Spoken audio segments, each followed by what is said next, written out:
27절까지 말씀 우리 한번 보도록 하겠습니다.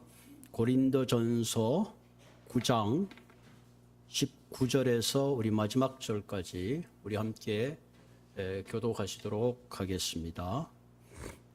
내가 모든 사람에게서 자유로우나 스스로 모든 사람에게 종이 된 것은 더 많은 사람을 얻고자 함이라.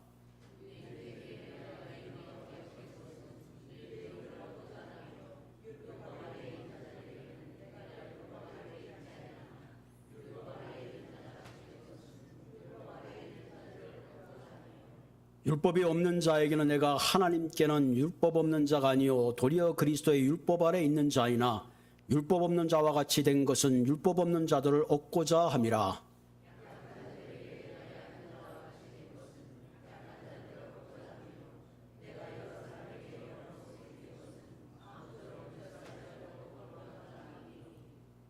내가 복음을 위하여 모든 것을 행함은 복음에 참여하고자 함이라.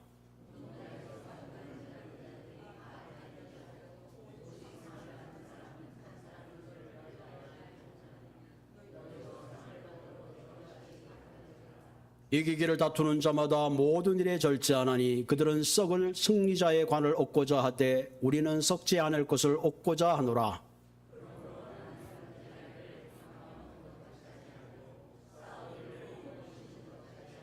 우리 함께 읽겠습니다. 내가 내 몸을 쳐 복종케 함은 내가 남에게 전파한 후에 자신이 도리어 버림을 당할까 두려워함이로다. 아멘. 우리 이 시간에 성가대 찬양을 듣도록 하겠습니다.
하나님의 사랑은 참 놀랍습니다. 오늘 찬양을 들으면서 하나님의 사랑이 이렇게 큰 사랑이었구나 하는 그런 마음에 생각을 했습니다. 우리 옆에 있는 분들하고 한번 인사하시죠. 참 보고 싶었습니다. 할렐루야. 우리가 예수 안에서 함께 만나서 예배 드릴 수 있다는 건요, 굉장한 인연입니다. 여러 교회 가운데 특별히 한 교회를 우리가 정해서 섬긴다는 것, 하나님의 특별한 인도하심인 줄로 믿습니다. 우리의 인생은 마치 긴 장거리 경주와 같아요. 태어나는 그 순간부터 주님이 부르는 그날까지 계속 달려야 하는 것이 우리의 인생의 경주입니다. 어떤 사람은 천천히 달리는 사람이 있고, 어떤 사람은 보통 속도로 달리는 사람이 있고, 어떤 사람은 다른 사람들보다 더 빨리 달려가는 그런 삶을 사는 사람들이 있습니다. 그런데 중요한 것은 경주에서는 속도가 아니라 방향이 중요합니다. 아무리 빨리 달려도 wrong way, 잘못된 방향으로 달리게 되면 결국은 실패하게 되고, 결국은 잘못된 방향으로 인해서 인생의 끝자락에 맺는 아름다운 열매를 맺을 수가 없는 겁니다. 그렇기 때문에 우리 인생의 경주를 할 때 누구보다도 바른 방향성을 가지고 경주할 필요가 있습니다. 우리가 바른 방향을 향하여 달려갈 때에 우리의 삶에 맺는 끝자락의 열매도 아름답게 맺을 수가 있습니다. 캐나다 육상 선수인 벤 잔슨이라는 사람이 있습니다. 이분은 1961년도에 자마이카에서 출생했습니다. 1987년도 이탈리아 로마 세계 육상 선수권 대회에서 우리가 잘 아는 대로 미국의 칼 루이스를 꺾고 100m를 9초 83으로 승리하게 됐습니다. 약 세계적인 육상의 대스타가 되었습니다. 그 다음에 1988년도에 우리가 서울에서 올림픽이 열렸는데 세계적 대회가 된 거죠. 벤 잔슨과 칼 루이스, 과연 누가 이길 것인가? 드디어 스타트 라인에서 시작해서 이 벤 잔슨이 칼 루이스보다 훨씬 빠른 속도인 9분 79초 만에 칼 루이스가 9분 92초보다 훨씬 더 빨리 들어오게 됐습니다. 그래서 올림픽에 그는 금메달과 많은 명예를 얻게 되었습니다. 그런데 그 후에 토핑 테스트에서 스테로이드를 복용하는 것이 드러나서 결국은 실격 처리가 되고 말았습니다. 그리고 2년 동안 자신의 선수 생활을 박탈당했습니다. 이 정도쯤 되면 이제 한 번의 교훈을 겪었으니까 이제는 정도를 가야 되는데 그러지 못했어요. 1993년도에 다시 약물 복용한 사실이 드러나서 국제육상경기연맹에서 영구히 선수 자격을 박탈당하고 말았습니다. 어떻게 보면 세계 어떤 사람보다 가장 빠른 달리기를 잘했던 선수요, 속도나 기술이나 기량 면에서는 다른 누구보다도 탁월했지만 정도를 벗어나고 바른 길이 아닌 잘못된 방향을 선택하는 바람에 그는 그가 이루어온 어떤 모든 것들이 한갓 모래성에 불과하고 말았습니다. 우리의 인생의 경주도 동일한 것을 보게 되죠. 아무리 기량이 뛰어나고 다른 사람보다 지능이 뛰어나고 다른 사람보다 굉장한 월등한 스펙을 가졌다 할지라도 잘못되는 길을 가는 경우는 그 결과는 아주 뻔한 것이죠.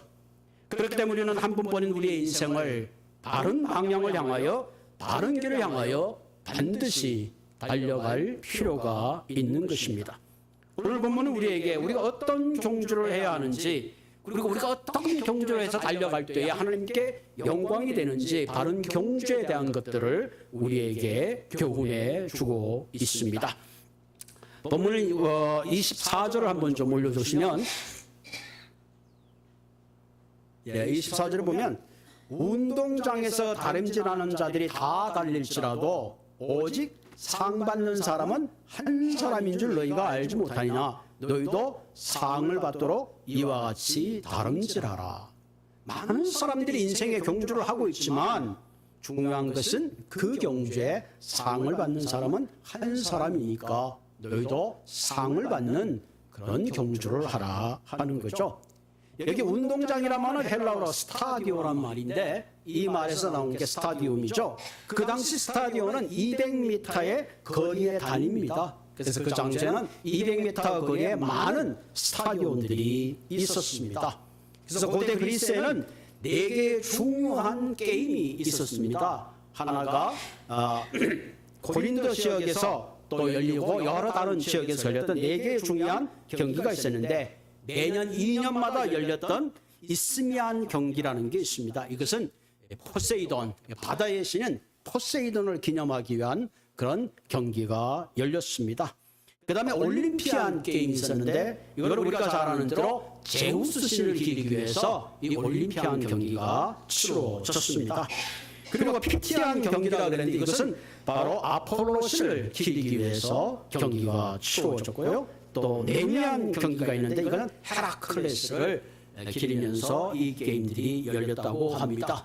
특별히 바울 당시 고린도에서 열렸던 경기는 그 경기 이스미안 경기는 주로 격투기나 혹은 경마를 주로 하는 그런 경기를 많이 했다고 합니다. 그러니까 그 당시에 모든 이 경기들을 가만 보면 이방 신들을 좀 이렇게 월십하는 그런 의미에서 경기가 열렸고, 그래서 그 경기에 이긴 사람들에게는 월계수로 만든 그런 관이나 혹은 올리브나무로 엮어서 만든 관이나 심지어는 우리가 말하는 파슬리로 만든 그런 풀로 만든 그런 관을 씌워줬다고 합니다.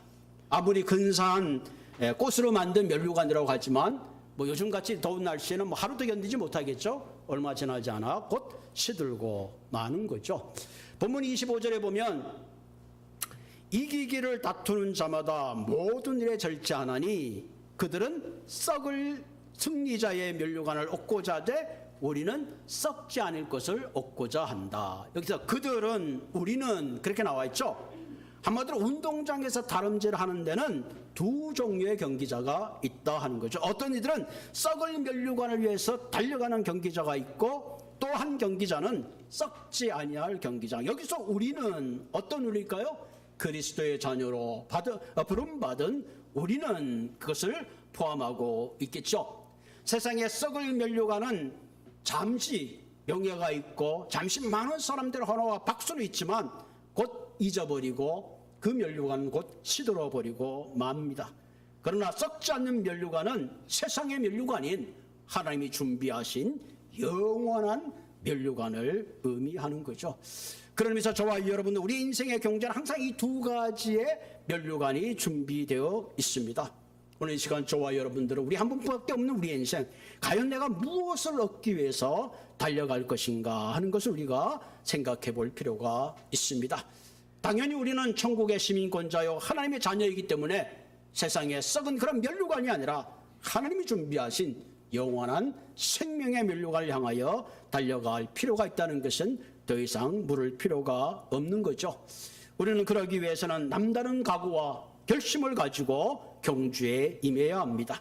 그럼 우리가 썩지 않은 면류관의 상을 얻기 위해서 해야 될 3가지 중요한 자세가 필요하죠. 그 첫 번째 자세가 뭐냐면은 적응력이 필요하다. 바른 적응력.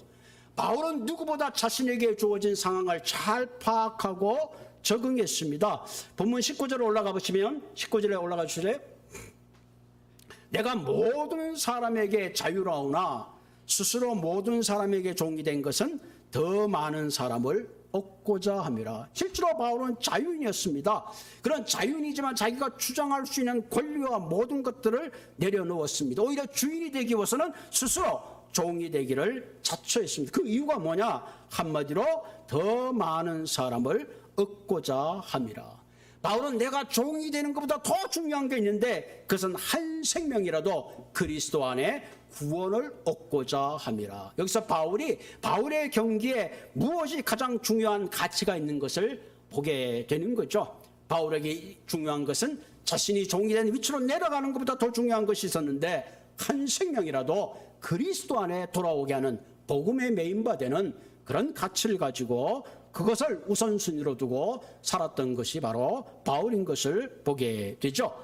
그래서 20절에 이렇게 보면 유대인들에겐 내가 유대인같이 된 것은 유대인을 얻고자 하며 율법 아래 있는 자들에게는 내가 율법 아래 있지 아니하나 율법 아래 있는 자같이 된 것은 율법 아래 있는 자들을 얻고자 함이라. 바울은 유대인을 만나면 마치 자신은 율법 아래 있지 않지만 율법 아래 있는 자처럼 그렇게 행동했다 하는 거죠. 사실 바울은 율법에 의해서 구원받은 게 아니라 다메섹에서 부활하신 예수님을 만나서 그런 구원을 얻게 된 거죠. 그런 의미에서 바울은 율법을 초월한 상태입니다. 그럼에도 불구하고 그런 유대인을 만날 때, 율법 아래 있는 사람들을 만날 때 마치 자신이 율법 아래 있는 사람처럼 행동했던 것입니다. 그것은 뭐예요? 그 율법 아래 있는 사람들을 그는 마음을 열어서 그들로 하여금 하나님 앞에 구원받는 참 생명을 얻게 하기 위한 거죠. 그래서 사도행전 16장 3절에 보면 바울의 그 제자인 디모데가 있었습니다. 이 디모데는 어머니는 유대인이지만 아버지가 헬라인입니다. 그러다 보니까 디모데에 대해서 많은 사람들이 좀 가십을 하게 되죠. 그래서 바울은 이 디모데를 데려다가 그 유대인들이 원하는 그 할례를 주므로 더 이상 율법에 거침이 되지 않도록 그들로 하여금 그 모든 것들을 잠식시키기 위해서 오히려 디모데를 데려다가 할례를 준 경우도 있습니다. 또 사도행전 21장에 보면 이 바울이 예루살렘에 올라갔는데 이 예루살렘에 함께 올라갈 때 바울이 전도한 이방인들이 있는데 이들이 밥을 먹을 때 손을 씻지 않는 거예요. 정결 예식을 하지 않아서 그걸 가지고 이상히 여기니까 그는 자기가 데리고 온 그 사람들로 하여금 이 결례 예식을 하도록 한 거죠.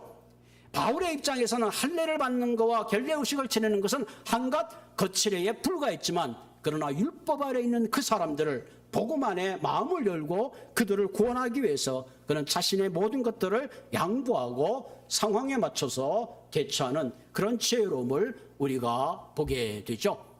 우리가 얼핏 생각하면 바울이 참 줏대가 없구나. 여기 가서는 저렇게 하고 저기 가서는 저렇게 했습니다. 여러분 갈라디아서 1장 7절에 보면 이렇게 말하고 있습니다. 다른 복음은 없나니 다만 어떤 사람들이 너희를 교란하여 그리스도의 복음을 변하게 하려 함이라. 그러나 우리나 혹은 하늘에서 온 천사라도 할지라도 우리가 너희에게 전한 복음 외에 다른 복음을 전하면 저주를 받을지니라. 바울의 이 복음이란 더 웨이라는 복음에 대해서는 한치의 양보도 없었어요. 심지어 하늘에서 온 천사라 할지라도 복음을 잘못 전한다면 저주를 받을 것이라는 단호한 마음을 가지고 있었습니다. 뿐만 아니라 21절에 보면 이번에는 율법 없는 자들에게는 내가 하나님께서는 율법 없는 자가 아니요 도리어 그리스도의 율법 아래 있는 자예요. 사실 이 바울의 입장에서는 율법 아래 있는 자들이죠. 그러나 율법 없는 자와 같이 된 것은 율법 없는 자들을 얻고자 함이라. 한마디로 이 모든 일은 율법 아래 있는 자들이나 율법 아래 없는 이 모든 사람들을 그리스도 안에서 품고 하나님의 거룩한 백성이 되게 하기 위해서 그런 이런 상황에 적응했던 것이죠. 22절에 보면 이렇게 하죠. 약한 자들에게 내가 약하게 되고 심지어는 그래서 약한 자를 얻고자 하며 여기 보면 내가 여러 사람에게 여러 모습이 된 것은 아무쪼록 몇 사람이라도 구원하고자 함이라. 바울은 약한 자에게 약한 자가 되어서 한마디로 그들의 모든 눈높이를 맞추어서 내렸습니다.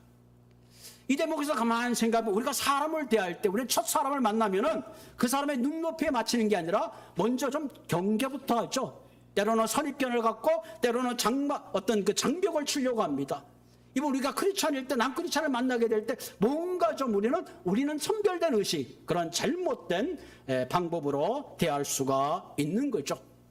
바울은 모든 사람을 구할 때 그는 어떤 모습인지 그 사람의 눈높이에 맞춰서 한 사람이라도 그를 그리스도 안에서 구원하기 위해서 최선을 다했던 그런 모습을 우리가 보게 되죠. 여러분 선교사로 파송받는 사람들에게 가장 중요한 것 중에 하나가 언어입니다. 그 지역의 언어를 모르고는 그 사람들을 이해할 수가 없죠. 그 다음에 그 사람들의 음식입니다. 그 사람들의 풍습과 문화를 이해해야지만이 복음을 전할 수 있고 그들과 대화가 가능하기 때문에 그렇습니다. 그래서 선교사로 가기 전에는 반드시 언어와 문화와 그 지역의 모든 풍습들을 숙지하고 훈련하고 떠나가게 되는 거죠. 여러분 요한복음 4장에 보면 예수님께서 수가성 여인을 그리스도 안에서 다시 말하면 생수로 그를 구원하는 장면을 보게 되죠. 그 당시 유대 사람들은 이 갈릴리 지역을 지나갈 때 사마리아를 지나서 요단을 들어가야 되는데 그럴 땐 사마리아 지역을 돌아서 들어갔습니다. 그러나 예수님은 직접 이 사마리아라는 지역을 통과해서 이 수가의 성에 들어가시게 된 거죠. 한마디로 예수님은 지역의 장벽의 몸을 허물었습니다. 뿐만 아니라 거기서 물을 깃는 사마리아 여인에게 물을 달라고 하는 거죠. 그 당시 관습에 보면 유대인의 남자가 사마리아 여인에게 말을 거는 것은 있을 수 없는 거죠. 쉽게 말하면 우리가 옛날에 한 선비가 길을 가다가 우물가에 있는 어떤 아낙네에게 말을 건다는 거 우리도 상상할 수 없다면 그 당시한테 그런 문화였습니다. 그런데 성별의 경계를 넘어서 그 여인에게 물을 달라고 하는 거죠. 여러분 지금도 보면 아직도 12,000여 종족들이 복음을 듣지 못했다고 합니다. 심지어는 예수라는 이름조차 듣지 못했다고 합니다. 그래서 전문적인 성경 용어를 보면 이 소위 말하는 북20도와 40도 사이에 모여있는 나라들은 아직도 그리스도 이름을 듣지 못하는 수많은 종족이 있다고 하죠. 아시아나 혹은 지중해, 태평양과 대서양에 이르는 요 지역에 있는 수많은 섬들, 수많은 아시아의 지역들, 수많은 나라들은 여전히 복음의 복자도 못 들었고 심지어는 예수가 어떤 분인지 모르고 살아가고 있는 거죠. 그런 의미에서 우리가 무엇보다도 지역적 장벽을 넘어서는 거죠. 뿐만 아니라 예수님은 사마리아 여인을 통해서 성별의 장벽을 넘어서는 거죠. 뿐만 아니라 예수님이 그 여인에게 한 것은 뭐예요? 내게 물을 좀 달라. 우물가에 있는 여인에게 내게 물을 달라 하는 것은 대단히 쉬운 일이죠. 만약에 이 우물가에 있는 여인에게 예수님이 다른 엉뚱한 질문을 엉뚱한 말을 걸었다면 굉장히 난처했을 겁니다. 그런데 그 다음 구절에 보면 재밌어요. 예수님이 물을 받아서 마셨다는 얘기는 없어요. 다만 그 여인에게 대화의 창문을 열기 위해서 말을 거는 모습을 보게 되죠. 여러분, 우리가 사람과 처음 만났을 때 가장 중요한 건 뭐냐면 그 사람의 관심 분야가 뭔가. 만약에 그 사람이 테니스를 좋아하면 테니스만 얘기하면 그분은 5분이고 10분이고 1시간이고 금방 마음이 하나 되는 거죠. 그 사람이 골프를 좋아하는 사람이라면 골프 얘기를 하는 순간에 굉장히 익사이드해지고 그 사이의 모든 공간들은 골프의 얘기로 채워지면서 금방 가까워지는 것을 보게 되죠. 이처럼 예수님께서는 그에게 물을 달라 그러고 그 여인의 마음을 얻은 다음에 가장 중요한 질문을 하죠. 내 남편을 불러오라. 이 여인에게서 이때까지 갈증이 있고 이때까지 모든 사람에게 감추고 싶었던 자신만이 가지고 있는 가장 마음이 아픈 게 그거거든요. 가서 내 남편을 불러오라. 그렇게 그 여인의 가장 중요한 그 핵심들을 예수님은 터칭하시는 거죠. 그리고 내가 주는 물을 마실 때 너는 다시 물길로 오지 않을 것이다. 그리고 내가 네가 찾는 생수인 것을 예수님이 말씀해 주십니다. 그 순간에 그 여인은 그 자기가 만났던 예수님이 자기가 기다리던 메시아인 것을 알고 묻덩이를 버려주고 그리고 동네에 들어가서 내가 메시아를 만났다고 증언하는 그런 모습을 우리가 보게 되는 겁니다. 우리가 무엇보다도 한 사람이라도 구원하기 위해서는 지역적 경계를 넘어서야 합니다. 성별의 경계를 넘어서야 됩니다. 더 나아가서는 대화에 물꼬를 두고 한 영혼이라도 그리스도 안에 들어올 수 있게만 한다면 때로는 내 자존심도 내가 가지고 있는 그 모든 것도 내놓고 그들에게 다가갈 수 있는 그런 적응력이 필요하다 하는 겁니다. 두 번째 우리가 필요한 게 뭐냐면은 절제력입니다. 절제력. 셀프 컨트롤이라고 그랬죠. 대단히 힘든 겁니다. 그래서 성경에 보면 성을 빼앗는 자보다 자기 마음을 다스리는 자가 낫다. 여러분께 드라마나 영화를 보면 그 중세시 성을 뺏는 게 얼마나 어려워요. 그 성을 뺏는 것보다 내 마음을 다스리는 것이 훨씬 어렵다 하는 거죠. 그래서 본문 25절에 보면 이렇게 하죠. 이기기를 다투는 자마다 모든 일에 절제하나니 그들은 썩을 승리자의 관을 얻고자 하되 우리는 썩지 아니할 것을 얻고자 한다. 썩을 승리를 얻고자 하는 사람들을 절제해서 애를 쓴다면 너희들은 썩지 않은 멸관을 얻기 위해서는 그들보다 더 절제해야 되지 않겠냐 하는 바울의 이야기죠. 그 당시 고대 시합이 되기 전에는 한 10개월 정도 특별히 고된 훈련들을 함께 한다고 합니다. 또 개인적으로 함께 우리나라도 보면 옛날에 태릉 선수촌, 올림픽은 올림픽촌, 그래서 선수들이 특별히 먹는 것, 자는 것, 모든 것이 그냥 추측적으로, 그래서 모든 오락을 금하고 절제된 훈련된 합숙 모습을 우리가 보게 되죠. 특별히 이 체중별로 하는 그 권투 경기 같은 경우는 이 경기를 해야 되는데 뭐 펜타급이나 라이트급이나 헤비급이나 이 급이 있는데 그 급에서 조금이라도 오버되면 이미 디스퀄리파이가 돼서 경기에 나갈 수가 없는 겁니다. 그러니까 철저하게 이 먹는 것을 절제할 수밖에 없죠. 그런데 이 경기에 나가는 사람이 우승하고자 하는 사람이 내가 먹고 싶은 대로 먹고 보고 싶은 거 보고 하고 싶은 대로 하고 자고 싶은 대로 자 하면 절대로 그는 우승자가 될 수가 없.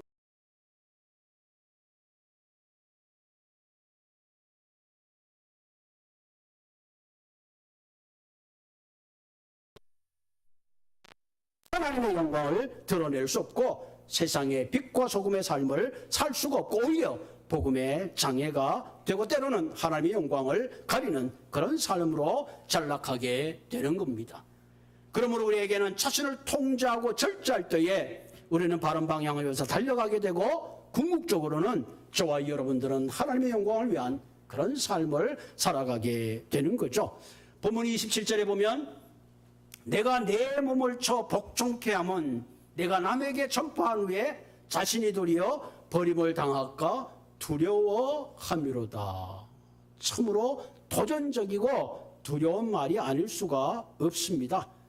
몸을 쳐 복종하게, 몸을 쳐서 복종하게 한다는 히포피아란 말은 한마디로 이 히포란 말은 아래고 옵스란 말은 눈이야. 눈 밑에를 계속 쳐가지고 그 눈 밑에를 친다는 거죠. 아마 어쩌면 바울은 그 권투 경기를 보면서 눈 밑을 상당히 치는 그런 모습을 보면서 자기의 몸, 육체인 소마를 계속 쳐가지고 결국은 육체적인 욕구를 절제하고 그리스도의 거룩한 도구로 써야 된다 하는 것을 아마 생각하면서 이 글을 썼는지 몰라요. 그 다음에 뭐예요? 복종케 한다. 둘라보거라 이 말은 이 돌로 쓰는 종이잖아요. 그거는 끌고 온다는 거죠. 한마디로 종을, 전쟁에서 종을 이겨서 그 종을 끌고 오는 거죠. 한마디로 자기 몸을 쳐서 패배시킨 다음에 완전히 어떤 그 죄의 성향과 육신의 욕망을 복종시키는 그런 것을 의미하는 거죠. 그래서 내 몸을 쳐서 복종케 한다. 여러분 사실 우리가 이 땅을 살아가면서 제일 어려운 상대가 외부의 적이 아니라 내 자신인 것을 보게 되죠. 우리가 예수를 믿는 순간에 우리 안에 두 가지 자아가 있어요. 예수를 믿기 전에 있던 내 옛 성품, 옛 자아.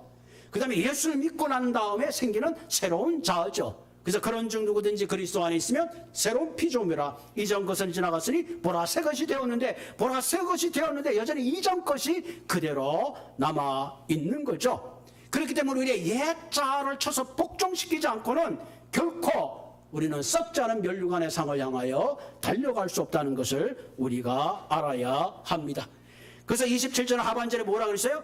내가 남을 전파한 후에 자신이 도리어 버림을 당할까 두렵다. 이 버림을 당한다, 아도키모라 이 말은 그 당시에 주화가 있어요. 주화가 있으면 무게를 재가지고, 무게가 라이트한 것은 가짜 주화입니다. 불량 주화로 가려내는 데 사용된 거죠.